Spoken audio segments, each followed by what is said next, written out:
आगरा से होकर बहने वाली कालिंदी यमुना नदी अब अपने स्वरूप में लौटती हुई नजर आ रही है।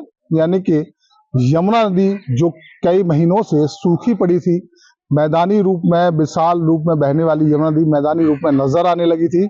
लेकिन अब मानसून के मौसम के बाद और पहाड़ी क्षेत्रों में हो रही लगातार बारिश के चलते यमुना नदी में पानी की धार पहुंच चुकी है।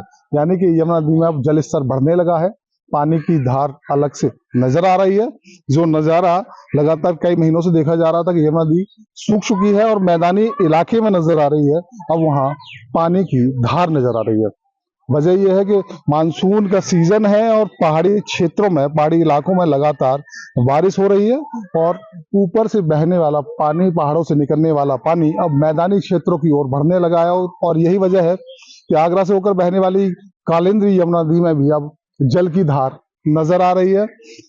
इसके चलते आगरा के शिवालयों के जो शिव मंदिर है, शिवालय हैं, उनकी भी सुंदरता बढ़ने लगी है। श्रावण माह है, भक्त अपने आराध्य भगवान शिव के दर्शन के लिए पहुंचते हैं।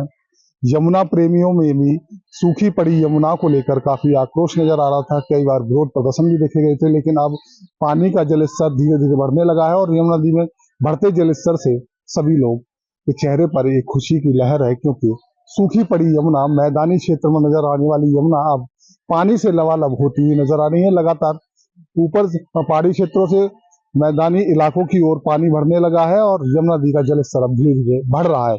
उम्मीद जताई जा रही है कि आने वाले कुछ दिनों में यमुना नदी का जल स्तर एक अच्छे लेवल पर पहुंच जाएगा और जो पानी की कमी यमुना नदी में थी वो पूरी हो जाएगी, यानी कि दूर हो जाएगी। इसके साथ ही विश्वदायी इमारत ताजमहल को लेकर भी यमुना के पानी का विशेष महत्व रहता है, क्योंकि आगरा आने वाले पर्यटक ताजमहल का दीदार करते हैं और ताजमहल को छूकर यमुना नदी बहती है।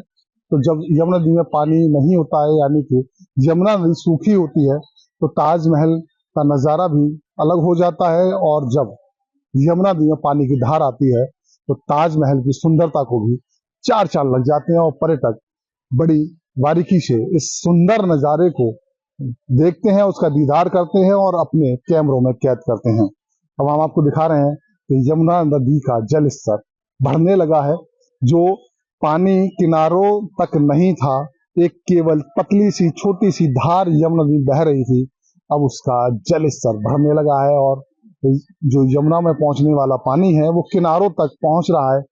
और हम दिखा रहे हैं कि बहाव भी यमुना नदी में अब तेज हो गया है, पानी की जो धार है वो तेज बह रही है और उम्मीद जताई जा रही है कि आने वाले कुछ दिनों में यमुना नदी का जल स्तर एक अच्छे लेवल पर पहुंच जाएगा और आगरा का जो सूखा था, आगरा की यमुना नदी का जो सूखा था वो दूर होगा और आगरा वासियों को, यमुना प्रेमियों को, भक्तों को, इसके साथ ही ताजमहल का दीदार करने आने वाले पर्यटक भी इस सुंदर नजारे को और पानी से लबालब कालिंदी के दर्शन कर सकेंगे, उसका दीदार कर सकेंगे। जो नदी सूख चुकी थी अब वहां पानी की धार नजर आ रही है, किनारों तक पानी पहुंच रहा है और अब यमुना प्रेमी जो है, यमुना भक्त है, जो आरती स्थल से जुड़े हुए हैं, उनमें भी अब ये खुशी की लहर है, क्योंकि काफी समय से मांग की जा रही थी कि यमुना नदी जो सूख चुकी है उसमें पानी की धार आनी चाहिए। आगरा की प्यास बुझाने वाली यमुना नदी लगभग सूख चुकी थी, एक पतली सी धार, पानी की धार नजर आती थी, लेकिन अब घाटों तक और किनारों तक यमुना नदी का पानी पहुंचने लगा है। यानी कि अब कालिंदी अपने स्वरूप में लौटती हुई नजर आ रही है। Lakshmi Sharma, AP live, Agra.